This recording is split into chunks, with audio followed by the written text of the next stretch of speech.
இன்றைய வசனம் சங்கீதம் 46 அதிகாரம் 1 தேவ நமக்கு அடைக்கலமும் பெலனும் ஆபத்து காலத்தில் அனுகூலமான துணையுமானவர்.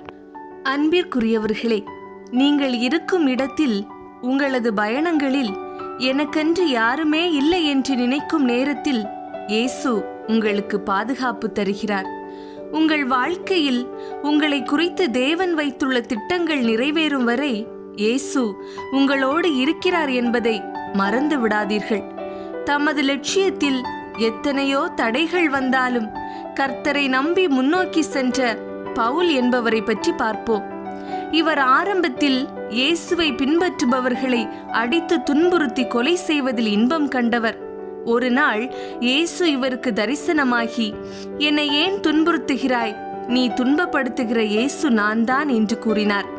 இயேசுவின் அன்பினால் கவரப்பட்ட பவுல் எருசலேம் மற்றும் நகரங்கள் தோறும் சென்று இயேசுவின் மகிமை பற்றி கூறினார். இதனால் சிறைபிடிக்கப்பட்டு காவலில் வைக்கப்பட்டார். அப்போது ஒரு நாள் இரவு கர்த்தர் பவுலின் அருகே நின்று, பவுலே, திடன்கொள், நீ என்னை குறித்து எருசலேமிலே சாட்சி கொடுத்தது போல ரோமாபுரியிலும் சாட்சி கொடுக்க வேண்டும் என்றார். இந்த நிலையில் சிறையில் இருந்த பவுல் மற்றும் பிற கைதிகளிடம் விசாரணை செய்து தீர்ப்பு வழங்க கப்பல் மூலம் ரோம் நகருக்கு கொண்டு செல்லப்பட்டனர். அப்போது கப்பல் புயல் மழையில் சிக்கிக் கொண்டது. பவுலின் எச்சரிக்கையை மீறி சென்ற கப்பல் பெருமழையில் சிக்கி தடுமாறியது. பவுல் அவர்கள் நடுவிலே நின்று, மனுஷரே, இந்த வருத்தமும் சேதமும் வராமல் இருக்கத்தான் இப்போதைக்கு கப்பல் பிரயாணம் செய்ய வேண்டாம் என்று கூறினேன். ஆனாலும் மாலுமிகளின் பேச்சை கேட்டு வந்துவிட்டோம். இனி பயப்படாமல் திடமனதாக இருங்கள் என்று உங்களுக்கு தைரியம் சொல்லுகிறேன். நான் நம்புகிற இயேசு என்னை பார்த்து, பவுலே, நீ பயப்படாதே, நீ ரோம சக்கரவர்த்திக்கு முன்பாக நின்று என்னை பற்றி சாட்சி கூற வேண்டும் என்று கூறியுள்ளார். ஆகவே என்னுடன் உள்ள உங்கள் அனைவருக்கும் தேவன் என் நிமித்தம் தயவு பண்ணியுள்ளார்.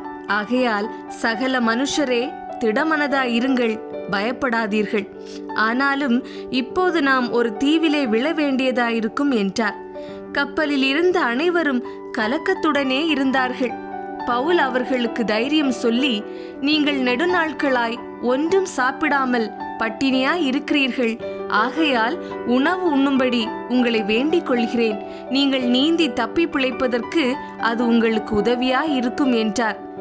இப்படி அனைவரையும் ஆறுதல் படுத்தி அப்பத்தை எடுத்து எல்லாருக்கு முன்பாகவும் தேவனை ஸ்தோத்தரித்து அதை பங்கிட்டு வழங்கினார். பொழுது விடிந்த பின்பு கரை நெருங்கிய போது கப்பல் உடைந்ததால் அனைவரும் நீந்தி பத்திரமாக கரை சேர்ந்தார்கள். கரையிலே குளிருக்காக நெருப்பு மூட்டினார்கள்.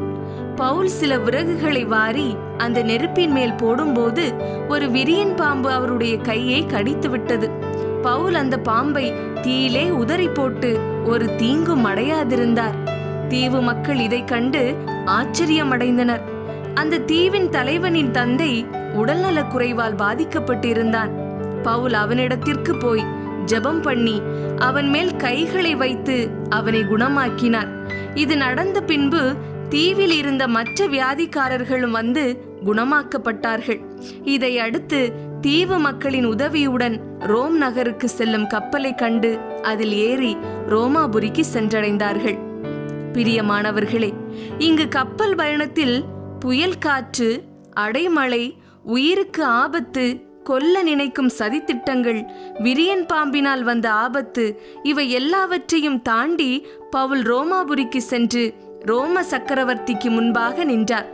அதுபோலவே அன்பானவர்களே, நம்மை குறித்து தேவன் முன் குறித்த காரியங்கள் நிறைவேறும் வரை கர்த்தர் சமூகம் உங்களுக்கு முன்பாக சென்று கொண்டே இருக்கும். அதில் எந்த மாற்றமும் இல்லை. ஆகவே சூழ்நிலைகள் எதிராக இருந்தாலும் சரி, சூழ்ச்சிகள், பொறாமைகள், எரிச்சல்கள், கோபங்கள், மந்திர தந்திரங்கள் என எது நமக்கு எதிராக இருந்தாலும் சரி, கர்த்தர் நமக்கு கூறியவைகளை எதுவும் ஒன்றும் செய்ய முடியாது. உங்கள் வாழ்வில் எல்லாம் ஜெயமாக மாறும். நாம் நம்பும் இயேசு கிறிஸ்து நேற்றும் இன்றும் என்றும் மாறாதவர். நிச்சயமாகவே உங்கள் காரியங்கள் ஜெயமாக மாறும். ஜெபம்.